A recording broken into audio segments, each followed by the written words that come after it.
Good afternoon. Welcome to this third week of the course CS 470 Advanced Computer Architecture. We are going to have two parts today. The first, probably lasting a little more than 1 hour, will be about renaming registers, is this video. And the second one will be a much longer video that will cover the rest of today and next week. So what is it that we are going to see in this video? We have discussed how to produce very efficient processors that can extract on the fly parallelism, reorder instruction, and minimize the execution time. We have seen many of the key components that we need to use to achieve the performance that we see today in all our processors, in laptops, even smartphones, high-end smartphones today. What we have not looked at is how to actually implement these structures, these circuitry. What I have probably not noticed actually in the previous videos, but you can go back and or with your memory and think about what we have created, is that these structures are incredibly associative. You understand, I think, the word associative in the sense that they are memories, they're buffers and so on, that are accessed in many cases not through an address that says I want to read or write what is at the 7th line of this buffer, but actually something much more difficult to implement, which is to say, if there is the tag mul3 anywhere in this structure, I want to replace the value with this value. They are what in some simple context people call content addressable memories, or more in general, we call them associative structures. They associate a tag with some input and they decide, oh, it's the same thing, so let's do something. And these things are incredibly difficult to implement. You can make some exercise yourself, right, and go into the reservation station and make some hypotheses like there are 17, I'm saying this number because I think it was the case in Xeon or one real processor, there are 17 units, execution units that can return values. I have, say, 16 elements inside my reservation station, maybe with a couple of operands, if not 3 operands per entry in the reservation station. And you can ask yourself how many comparisons I have to do in this structure, right? And it's a very reasonable, very actually unreasonable maybe, that is, it's a very conspicuous number, right? It's not going to be easy if you think of writing the VHDL, creating the circuitry. It's conceptually okay, but maybe difficult to implement. And so what we are going to do today is to look into these structures and try to think of the same problem in a slightly different way. And the way we are going to do it mostly is by looking at one of the first commercial processors that implemented this kind of techniques and looking at how they actually implemented it. It is very connected to one of the compulsory, you see the emphasis on compulsory homework number 1, which is now available for you to start doing. And it is connected to one of the papers that are on the web that describes exactly this architecture and that you need to read. At least the several parts of the paper you need to know very well to be able to perform the homework. And so the next hour, I'll look at some of the problems that doing in practice this kind of circuitry that we have discussed last week what are the challenges that it entails? Well, this is the chapter that we are going to look at today, which is the chapter about register renaming. What is register renaming? We didn't call it like this so far, so we will see. We will see in a minute why, but it goes back to the problem of eliminating write after reads and write after writes. So do you remember what we have done, right, for this? The idea was I wanted to have, in a sense, more values in the machine at a given time, not only the ones that I managed to do, but also some additional ones that are being computed and yet not visible in case of an exception. So in a sense, we have more values, that is more registers, right? If we have new values, we need to store them somewhere. And we need to use a name to for these values that is perfectly unique. And the register names that we get from the programmer are not unique, right? I hope you remember all this discussion that we had. So to remove write after write, we introduce new names, and the new names that we introduced, in addition to the registers, because we still use the registers in some cases. For a new instruction, I do look at the name of the sources of the operands that the programmer has specified, but maybe what I get is not what I want, what I look for is not the value that is in register 2, for example, but is a value that has a different name that I use internal to my machine, which is those tags that we have introduced. So this is how we broke write after write, and we broke it by having more names, and maybe we have not seen it too clearly, but we will see it a little later today. We also added new registers, right? We didn't add only names, but also registers. So here is a little graph that maybe you want to look at it for a moment, which says, is it important to have the possibility of storing more values than the ones that are actually specified by the program? And you can read this sort of right to left, right? Here is, if I have my 32 registers and nothing more. I don't remember which machine it was used in this example, but imagine it's a MIPS, a normal MIPS. And then I start adding more registers than the one that exists for this renaming game, and to see how much they help me in executing out of order. And as you see, when I add 32, 64, 128, and so on, my number of instructions that I can issue, that I can start executing per cycle, goes up. And of course, how many more I can execute depends on the program. So here is a bunch of different programs. In some cases, they go up dramatically. In more typical cases, they go up, but not so much. And you see that in most cases, they sort of saturate around here. So what people will do is to add maybe 32 or 64 rename registers to the ones that exist. And again, we'll be a little bit more precise on what are these renaming registers and how they relate to what we have done so far, because I think I never used the word renamed register. Just again, before going into the matter, maybe it's useful to look a little bit of history. And there are two things to note maybe from this graph. The first is that this starts in the early 90s, but in fact, the history of renaming, the history of out-of-order execution, what we are saying are essentially the same thing. If I need to do out-of-order execution, I need to do some sort of renaming, is actually goes much farther back in time than the 90s.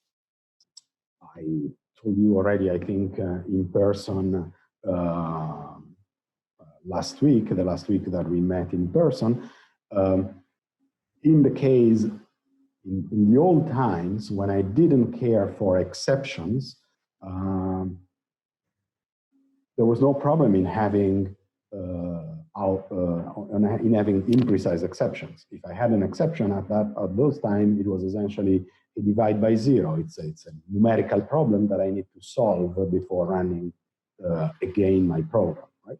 So since it is a terminating exception, I can do perfectly well my out of order execution. All this mess of reorder buffers and so on doesn't exist. I need only to do renaming, and people were doing it in the 60s. In the 90s, things restart, but restart in a different flavor. Now we absolutely do care about precise exceptions because all our machines have virtual memory. So at least, and maybe other things like interrupts and so on. So we need to continue execution. So now it becomes a new problem of renaming that is much more complicated because it involves a reorder. And you see here some partial renaming in yellow. And what is interesting maybe to see is that basically in the 90s, there are a couple of machines that start in the, sorry, not in the 90s, in 1990, a couple of machines, the IBM Power starts to introduce something. Many machines still don't have anything for renaming. And then in a while, in a few years, almost all machines, including the Pentium, after the Pentium Pro, start to introduce this out-of-order execution and this renaming that goes with it. And what maybe is interesting to notice, I'll notice again at the end, is that there is one machine, one line of machines that is UltraSPARC from Sun Microsystems, now it's owned by Oracle, that for a very, very, very long time did not do out-of-order execution and therefore didn't partially. Okay, but what are we talking about here? What do we care? Well, it's about these rename registers. Again, maybe things will be a little bit more clear when I'll show where are these renaming registers in our old architecture, in the architecture that we just studied. So one of the problems is exactly that, right? Where are they in the architecture? Where do we put them? And I put them in a very specific place in until last version, until last lecture, but I never say it very openly. So let's look at that, and especially let's look at other possibilities. And the other thing is a bit how to handle this mapping, right? Essentially, you can read this sentence, and again, it will be clearer a little later today, but you can think of this as a problem of how do I handle these tags, these additional names that I have? Right? How do I allocate, how do I choose the tags? And we've done one thing, this I hope you remember, right? We've done one thing that was very simple. These tags, these additional names for variables was the name of the reservation station, right? Each parking place in the reservation station had a name, and I search for one that is empty, and when I find it, I find the name. That name is the new name. So this was the way I was handling this renaming of my operands. But there are other ways that need to be done depending on exactly the layout. So we are going to be careful, look at, with some care about these two questions, 2 and 3 here. Where do we put these additional registers and how do we manage them efficiently? So there are different possibilities in where to put them, and maybe there are more than this, but essentially these are all those that make some sense. One way, maybe let's start from the second column, right? That is a graphical representation of what was in the previous slide. Maybe the second option seems to be one of the most natural. I have here an architectural register file, right? This is, remember the word architecture, the architectural, the adjective architecture for us means those things that are known to the programmer, right? So this is the register file that contains, if I'm talking MIPS, the 32 registers that are declared in the architecture and that the programmer can use. And then now, for some reason, I need to have more storage and more place to put intermediate results that I don't want yet to announce to the programmer. Remember my out-of-order precise exceptions, right? I produce results, but I keep them hidden until I'm ready to explain, to announce them, right? So I need more storage, and I have another register file, which I call rename register file, which is equivalent in some sense, except that the programmer doesn't know that it exists. So I could also call this, or use the attribute for this, microarchitectural, right? Because this is a register file that depends on my implementation, but as nothing official, is not declared. And okay, when I update things, I put things in the appropriate register, depending on the value that I need to write. When I read to read, I read from the appropriate, depending if it is a value that is well known to everybody and is in the register file, like we say, or is one of my hidden and secret new results that are not yet announced. And maybe the key error that in this story that I hope you immediately understand is this one that corresponds to say something that I have hidden goes into the architectural register file. That is, I am committing. I am committing the corresponding instructions. I am graduating, if you want to use the other words, the corresponding instruction. Now that value that was here is here. And what does that mean? It means everybody can read it. I can be interrupted. You'll find this value because officially the instruction, the corresponding instruction. So this is one possibility. Another possibility is to do essentially the same thing, but these additional registers are inside the reorder buffer. Is the same thing, and again, I copy from the reorder buffer to the architectural register file when I am committed. A third sort of qualitatively similar situation is that I put it into the shelving buffers. What are these shelving buffers is a synonym for essentially the reservation station. So you can read here reservation station if you like. I put these values in the reservation station, and again, I transfer in the architectural register file. So these three situations are sort of similar, right? Number 2, 3, and 4, except that I have a special register file, or I use some place in the reorder buffer or some place in the reservation station. And there is another, in a sense, radically different version, which is to say, oh, well, I put a single register file, a larger register file, and I put in there all the values. So this is a bit more tricky in some sense, because how do I know here if a value is committed or not? Well, if it is here, it's not committed. If it is here, it is committed. It is the official value.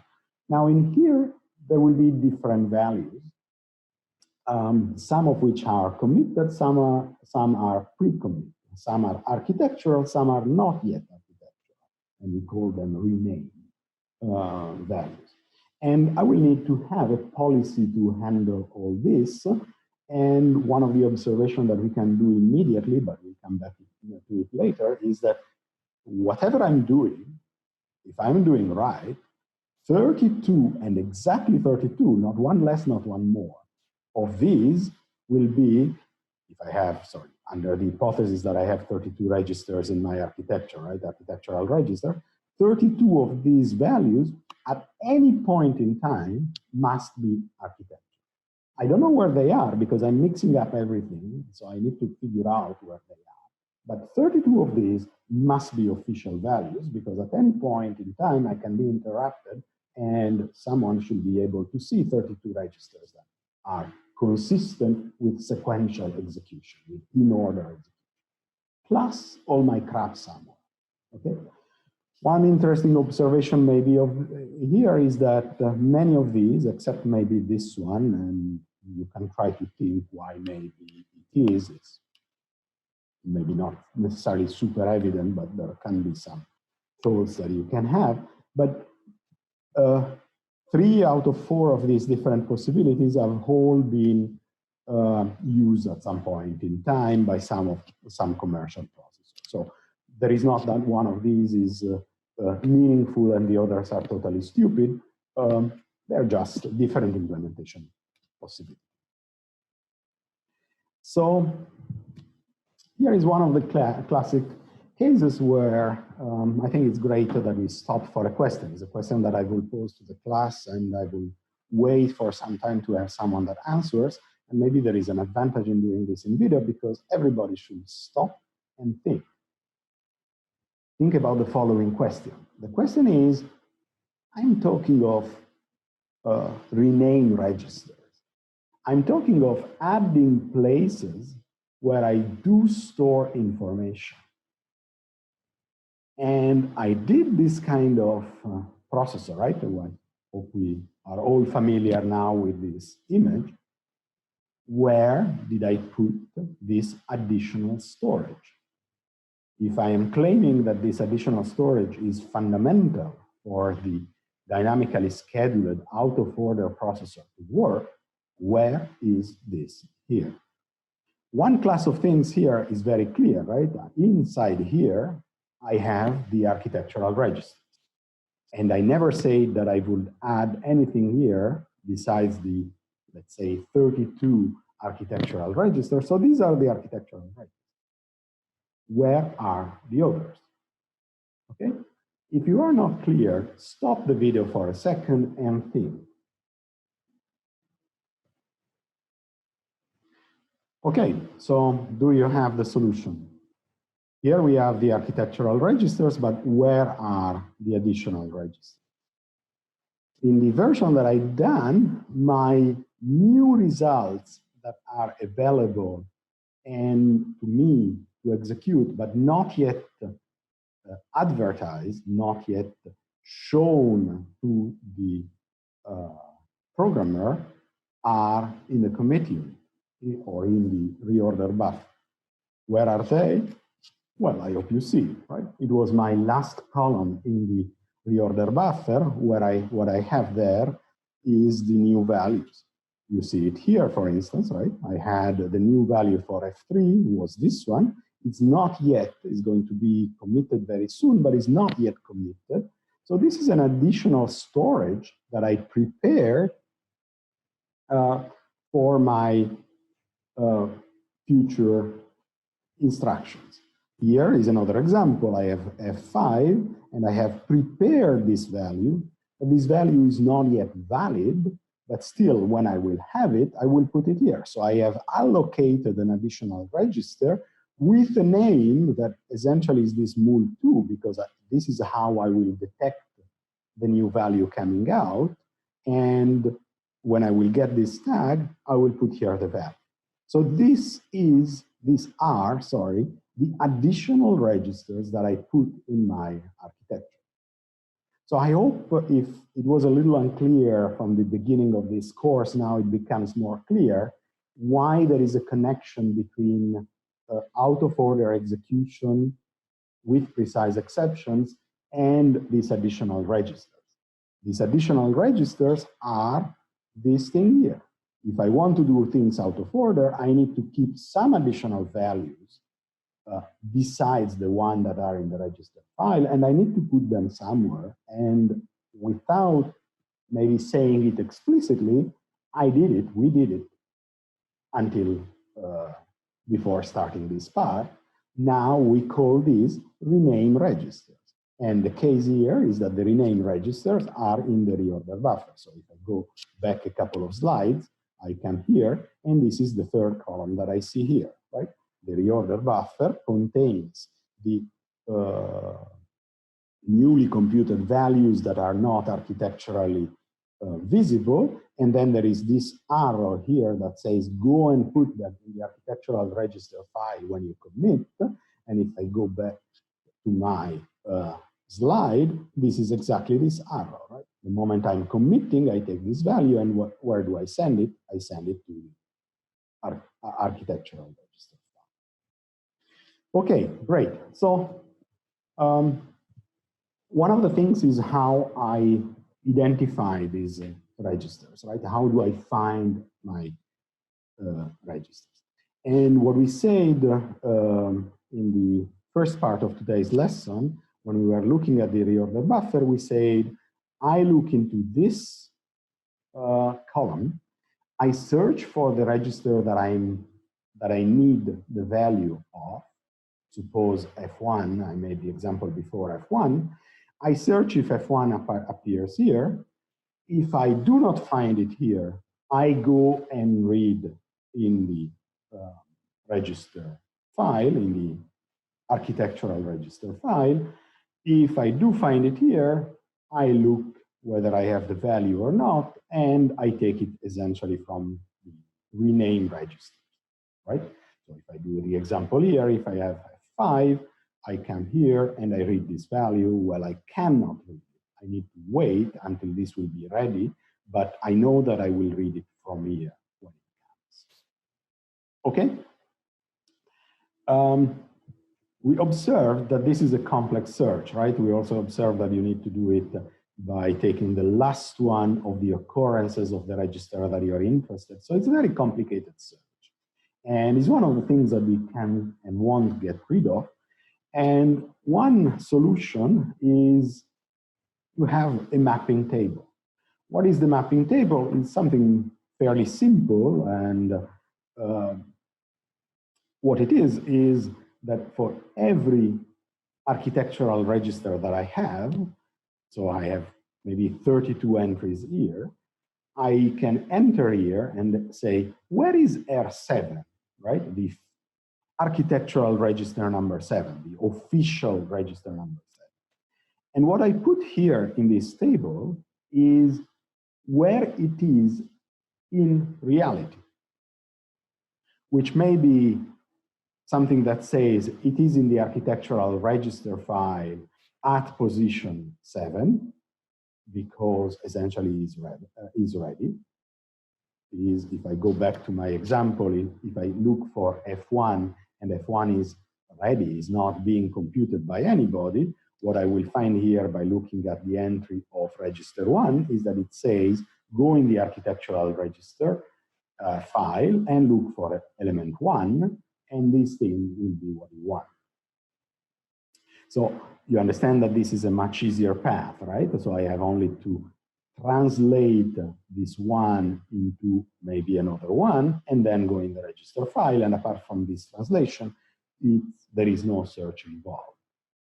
And this mechanism can be extended also to the registers that are not in the register file, that is, are, for instance, here in the ROBs.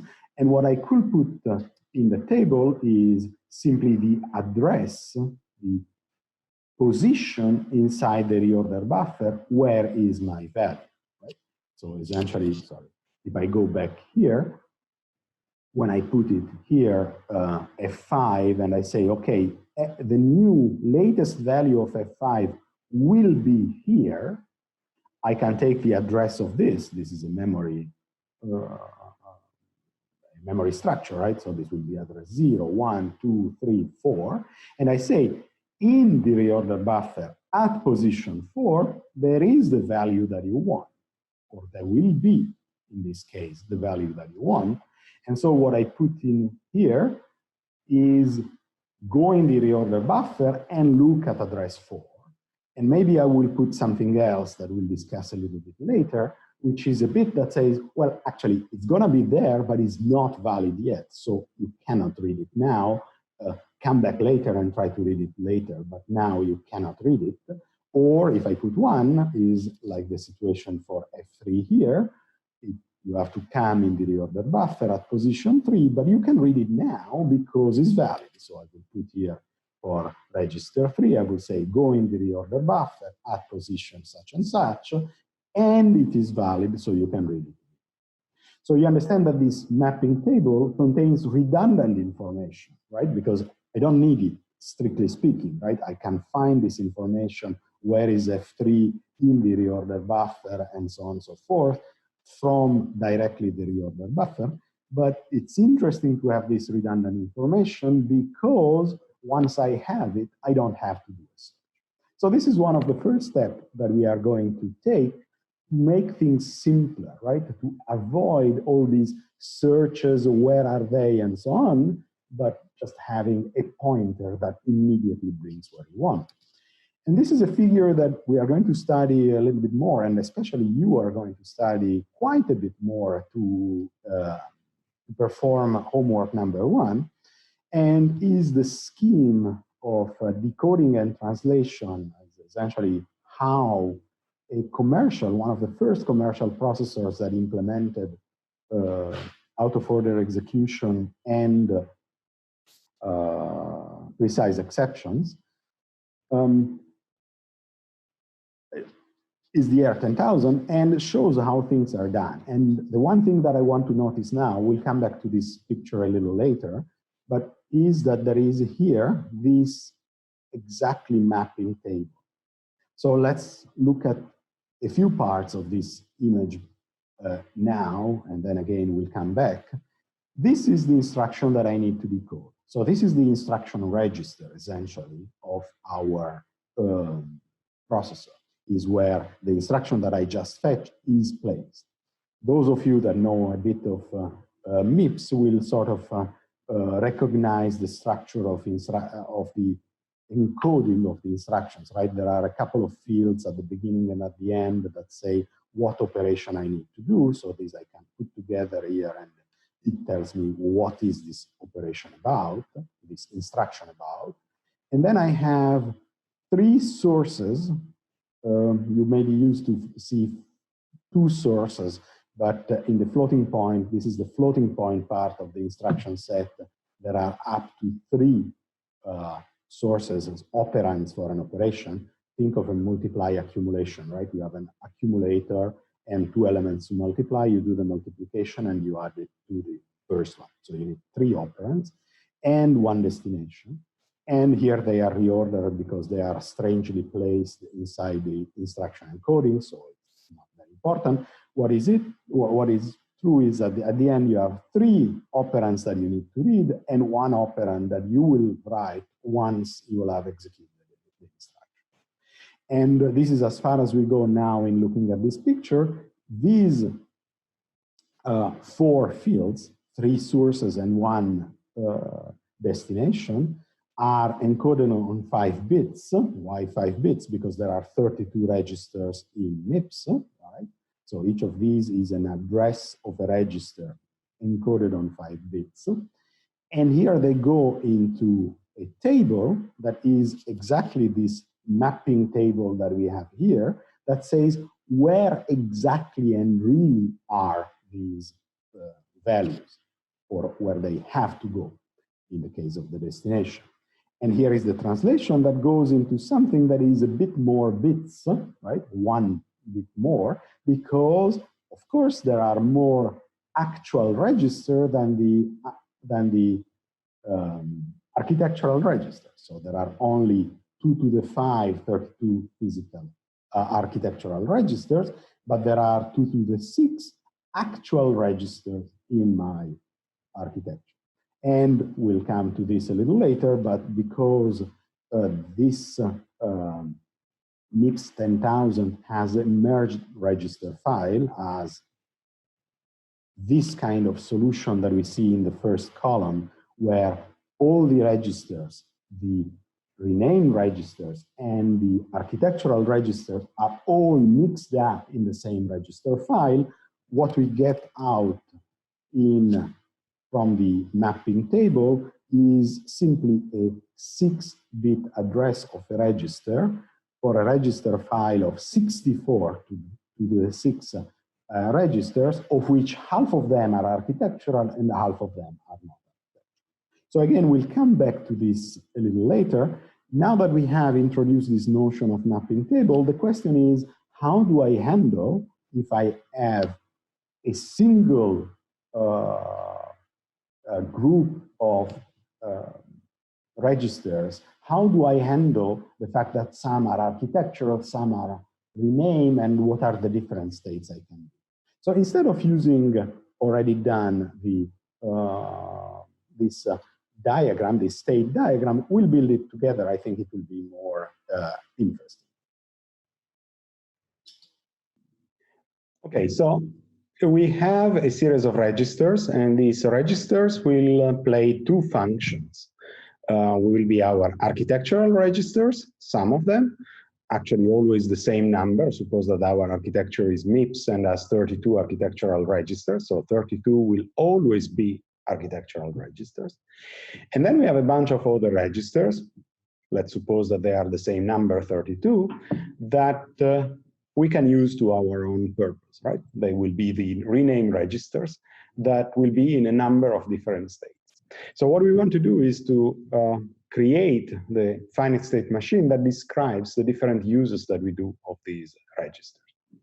So let's start with what happens at switch on, right? When I switch on my processor, I will have 32 registers that are architectural registers. So 32 registers arrive from power on in this state, architecture. Of course, all the others will be in some other state, and the state is an available state, right? They will be empty, there will be nothing, there will be no use for them at that point, right? So we can put them here, and there is another state. Let's call it available.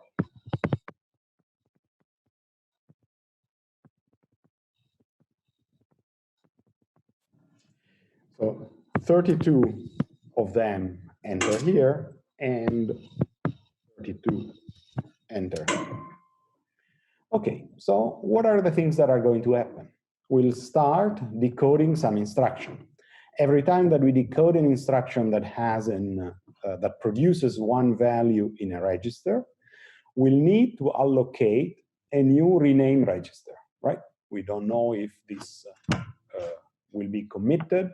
It's an instruction that maybe will be aborted before the end. So we decide to save it into a new register that is a rename register. And it's invalid because, of course, it has no value at this point. So what we do is that we take an available register and transform it in rename invalid at the moment of decode. Now, in the life of this instruction, at some point, this instruction will get to execute, right? Because it will have the operands, and therefore the content that is in the register will be updated, and this register from invalid, in the sense that it doesn't hold any useful value, will become valid. So it will become a rename register, valid. This distinction between the rename invalid and rename valid is essentially the distinction between I know where it is the value, but it's not yet there. The question marks may be in my drawings, and I know where it is the value, and I am going to read it. So this happens, this transition happens when my instruction is executed. So what happens next? At some point, think about our reorder buffer, right? My instruction that has been executed will become the first of the list, that is the oldest instruction that is yet not committed. And when we commit, the value that we had calculated becomes officially known, right? The very idea of committing, of graduating. So in that case, it becomes essentially the architectural register, right? It becomes one of the registers that contain officially a new value. So when there is a commit, there is this transition.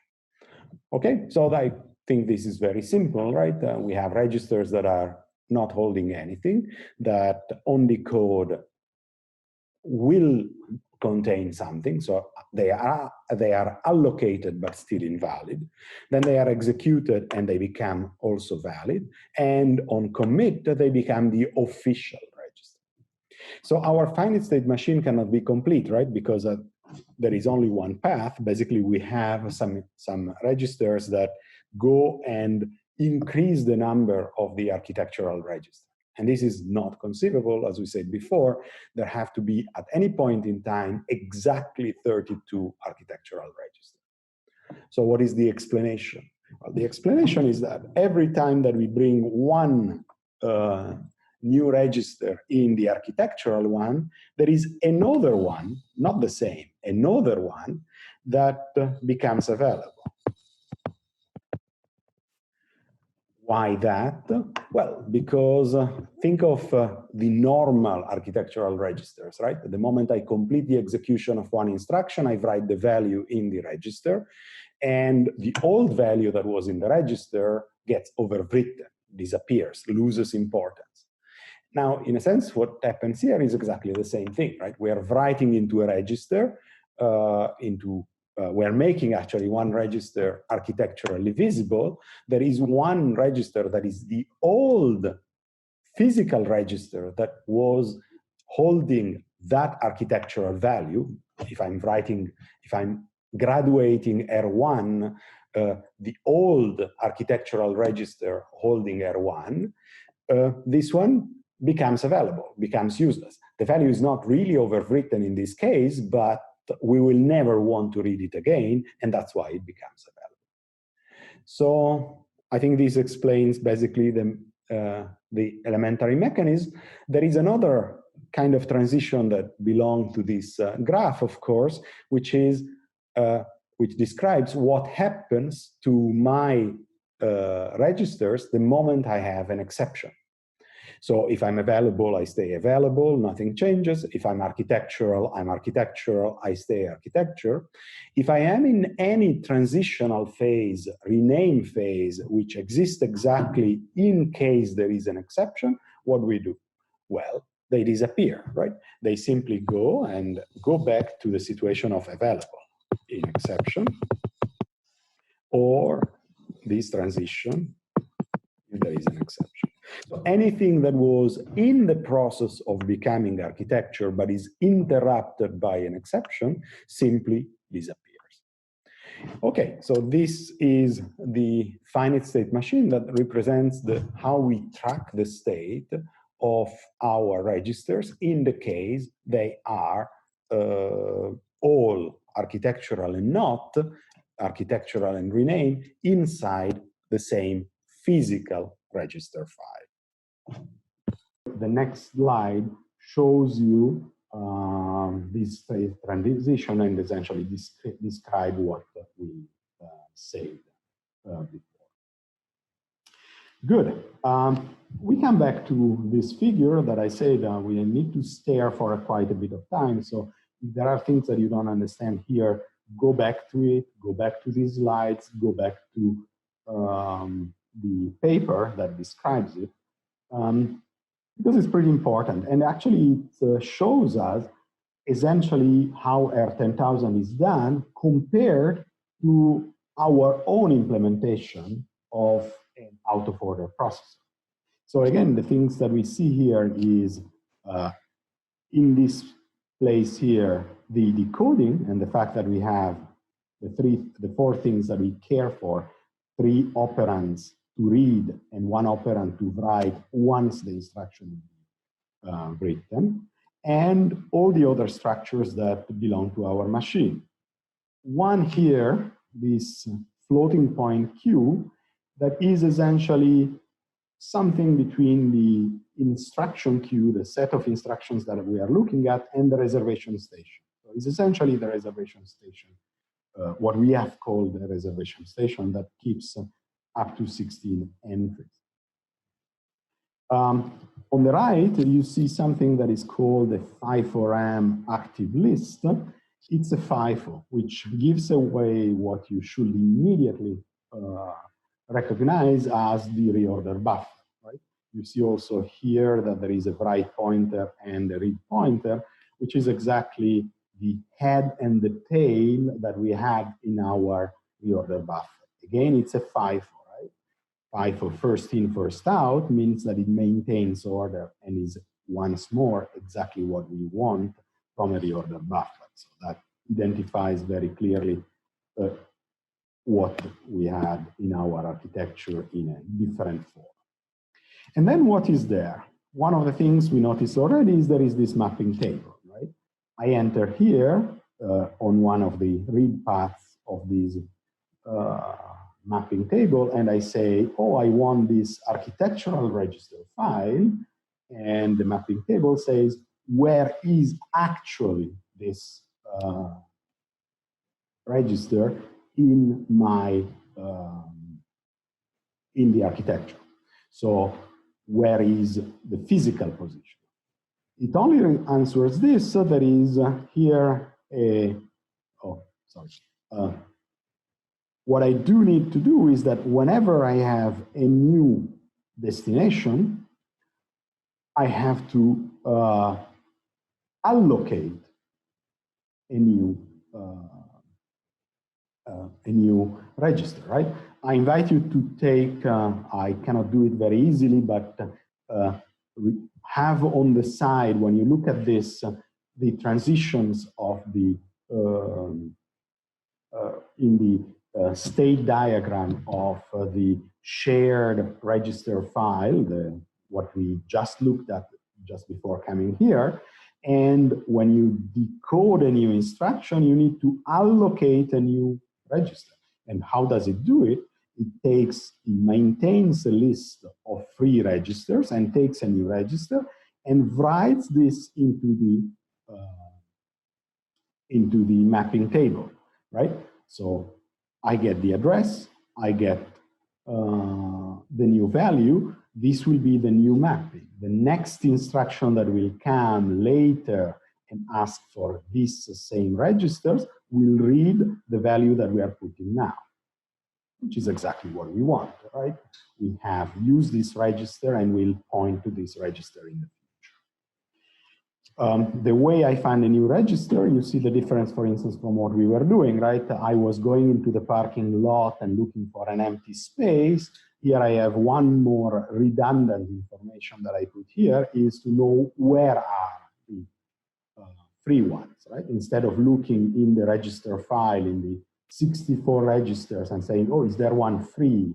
And taking it, I maintain a redundant list so that I don't have to search. So again, is the classic morality of what we are doing these days is just simplify our life, simplify finding things. And then the things that I was pointing a minute ago, and I pointed it too early, I didn't know well my animations, is that I have here the busy bit. So when I find here that there is a specific physical register that contains my value, actually here it tells me whether it contains yet or not yet. So this is to distinguish the two states. It's a renamed value, it's a renamed register, but is it valid or invalid? Well, this is the bit that tells me, right? Can I read it or not? Busy essentially means it's invalid. There is something going on about it, right? And then we can observe a few of the values at the bottom, right? Some of these values go and are put into our structures. Here you see something that I think is not surprising, although it is maybe surprising where it is put. The new register that I'm allocating for this instruction, which is essentially the destination, right? That's exactly where we are putting it, right? Is the destination, needs to be put in the reservation station so that I can remember where I will write the value once it is ready, right? Once I will have executed this operation, the operation that I need to do, functionality on these three operands, the result will have to be stored here. So there is a little difference from what we have done. We have put this information, where is the destination, the actual destination, we had put this in the reorder buffer. Here it is in the reservation station. It doesn't make any qualitative difference, right? It's clear that we need this information. The next thing that we can observe is that the old mapping of the destination I am writing register 5, and I want to know where register 5 was mapped before now. And I put it in the reorder buffer. So the question is, why do I care to save this? And I guess it's relatively easy, especially if you look at this path here. The point is that this register is being, so to speak, overwritten, right? Register 5 will get a new value because of this instruction. So whatever was in some register is pointless from this point of the execution on, right? But it's still there until I commit that value. The moment I commit that value, this will become free. You see that here it says graduation, which is a synonym for commit. Later on, when this will exit from the reorder buffer, later on, because it's a queue, so I need to wait for it to be executed. When it will be done, it goes into the free list.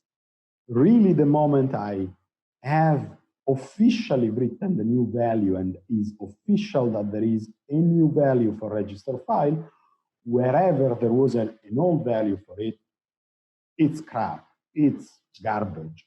I can just recycle this name because I will never need to go back. And finally, I also keep trace while I remember what was the old destination that I will release on graduation. I keep also track of what was the mapping of this old destination, right?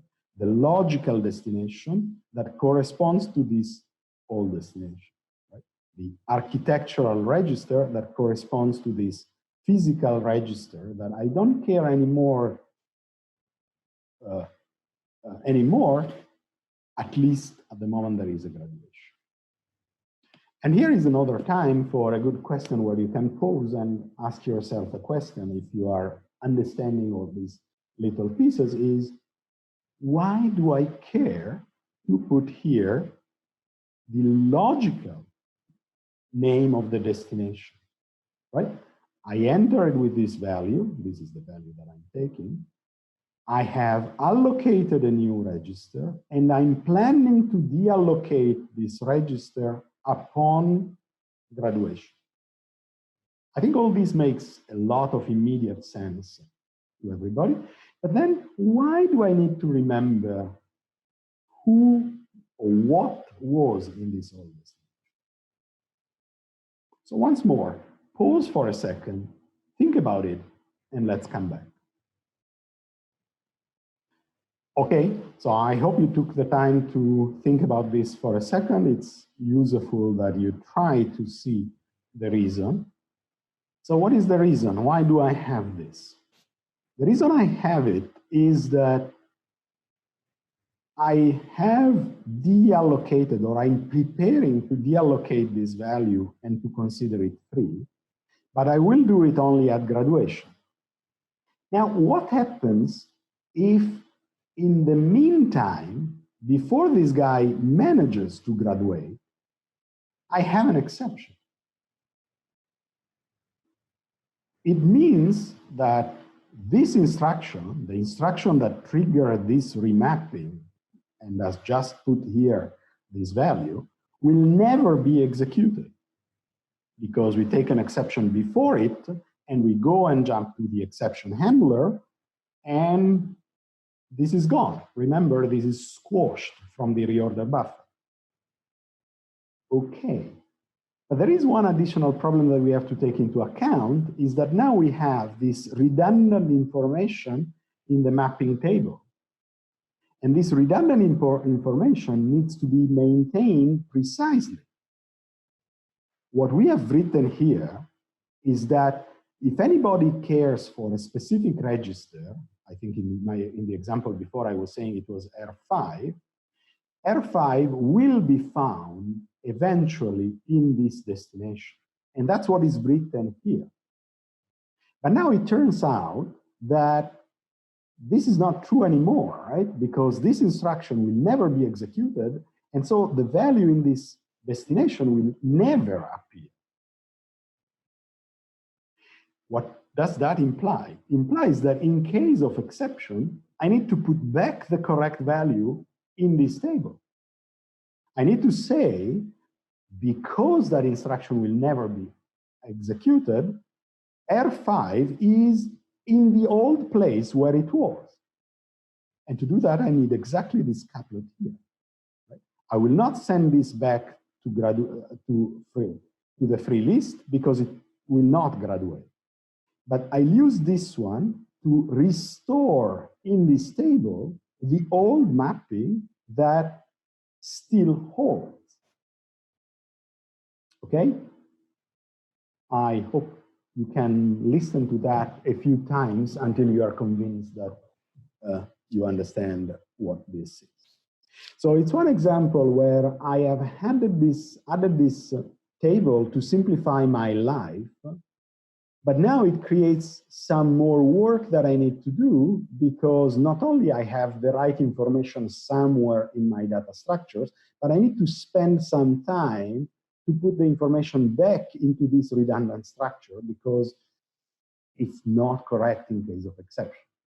So this will lead to some specific situation that you'll see described, and you have to take into account, I think also in the homework, is that as soon as there is an exception, before in our architecture we were very simple, it's sort of remove everything, which usually can be done in no time, right, from one cycle to the next.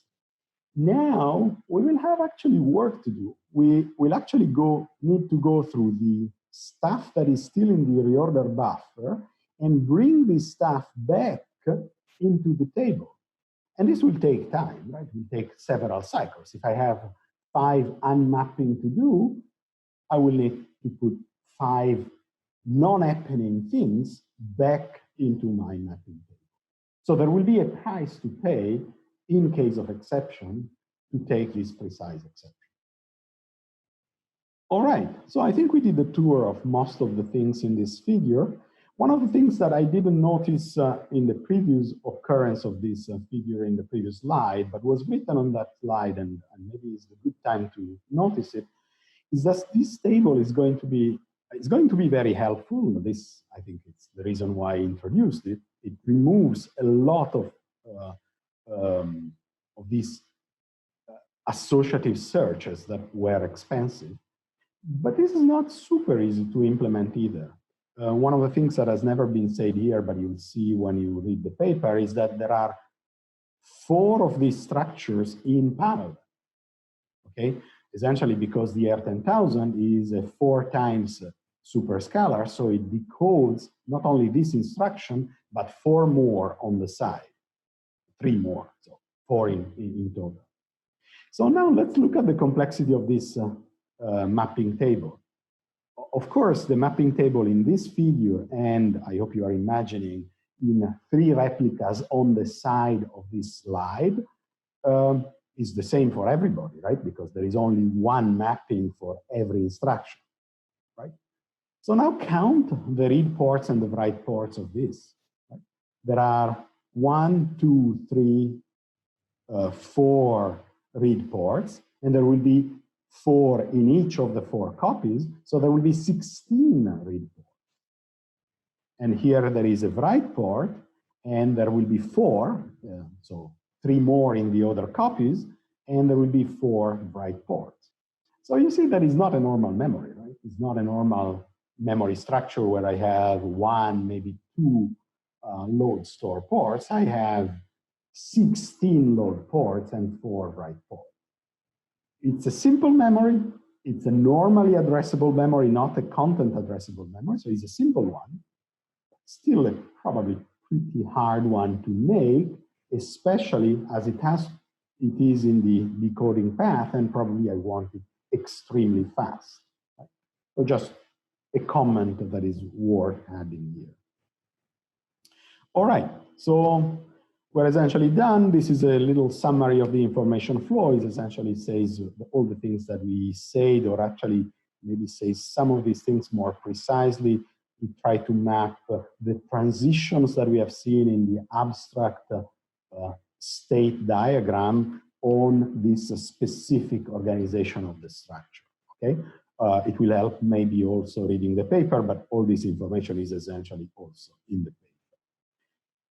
So one of the questions that we can ask ourselves now is, what happens in the other situations? So what we have done, remember, towards the beginning, we had 4 different ways to store the rename registers. In particular, we said there are 2 qualitatively different ways. The first one, which corresponded to the leftmost situation in that diagram, is to have a merged register file with architectural and rename register files all together. And then there were 3 different solutions, but with some commonality between them, which is we store them in different places. We have an architectural register file that is the normal architectural register file, and then the additional registers we either put in a separate register file exclusively for those, or in the reorder buffer, or in the reservation stations, right? And so this situation, the situation of the second, third, and fourth column of that picture, is a little bit different from the first column that we have been studying until now. So the question is, what happens to this state transition diagram that we drew before in that case?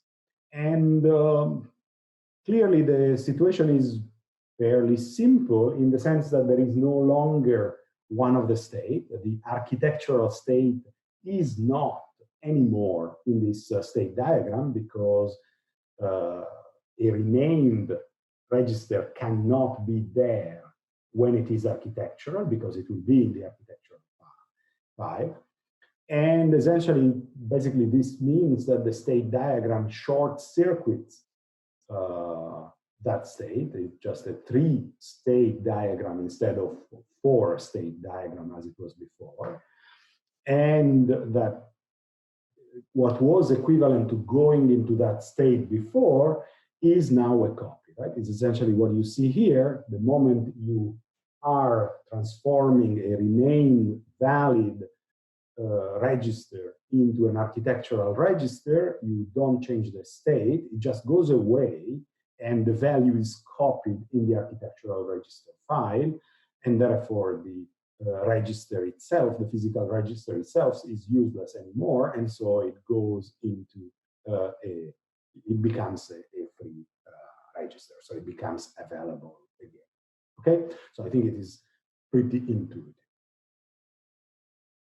Maybe we want to see what we just said in action, because we were exactly in this situation, right? Our original machine, or our, let's call it, naive machine, was exactly storing, we said it before, the registers, the rename registers in the reorder buffer, right?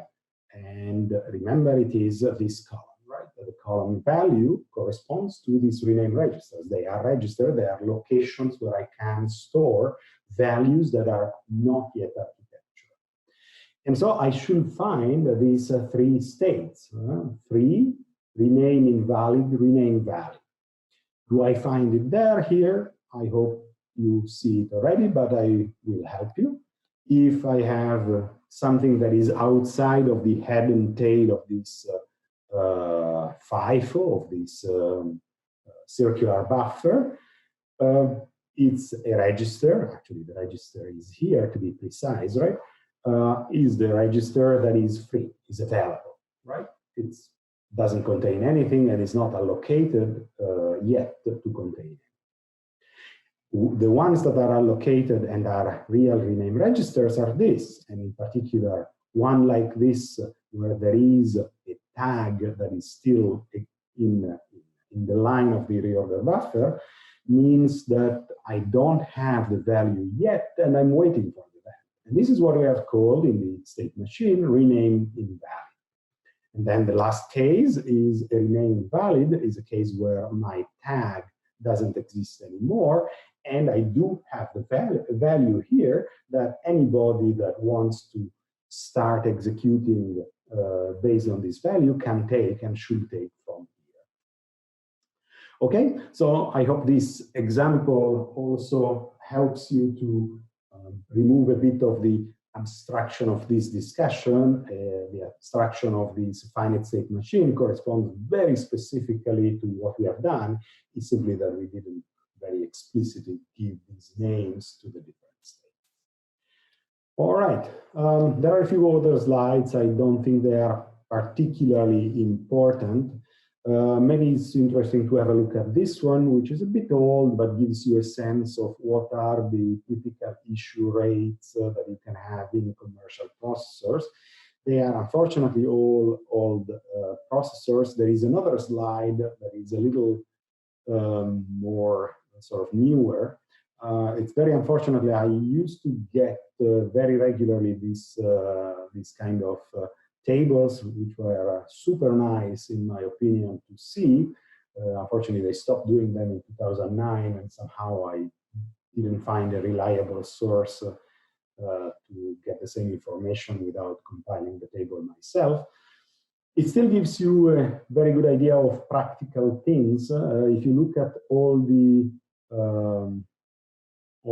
entries in this table, there are quite a few that we have discussed in the course so far. For instance, what is the execution rate? How many instructions can be fetched and decoded at once? How many pipeline stages there are?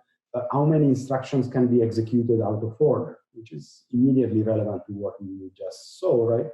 For instance, many of the cores commercially available have, let's say, anywhere between around 100 and maybe close to 200 out of order instructions that are pending at one given time, a maximum that can be pending and unordered at any given time. All the architectures that are in the top half of the table are x86 architectures, so compatible with Intel processors. Many are Intel processors, but you see, of course, there are some AMD processors. All the ones that are at the bottom are non-compatible with x86 architecture. And maybe one thing that is interesting to note is that there are two architectures that don't have any out-of-order execution. The left one, Itanium, is the famous processor that I announced at the beginning of the course, doesn't exist anymore or will be soon not existing anymore, and is the statically scheduled processor that we are going to study. So the situation is that nothing is reordered simply because everything is done in the compiler. So it corresponds to the other philosophically different way to achieve performance by reordering instructions and not doing it in the hardware but in the software. And the other case that you see here on the right is a different situation. This is a normal RISC processor, so one that in a sense should be doing some renaming, but that for some historical reasons it didn't manage to do it. It's not actually completely true. As you see here, there are some implementations of the same architecture that did manage to do this, but this happened much later compared to any other processor that is seen in this table. And the reason for that is a feature that the SPARC designers, the SPARC architects, introduced many years before that anybody would even speak of out-of-order execution. And this feature, called the register windows, essentially prevented or made it much more difficult to do the renaming that we need for out-of-order execution. Essentially, these register windows are another form of renaming for completely different purposes. And we will actually come back to this a little later, because Itanium, this processor, did something conceptually similar. So I think we will remember of this situation a little bit later. But the point that I think is interesting here is how there are interdependencies, right? You have this beautiful idea of register windows that make a huge lot of sense and is a great idea. And you put this into the instruction set architecture, so it's something that you need then to obey to for the rest of the history of the architecture. And then something totally new that you could not imagine comes out, like the idea of doing out of order execution, and you're screwed by one of these decisions. So it's, I think, an interesting point.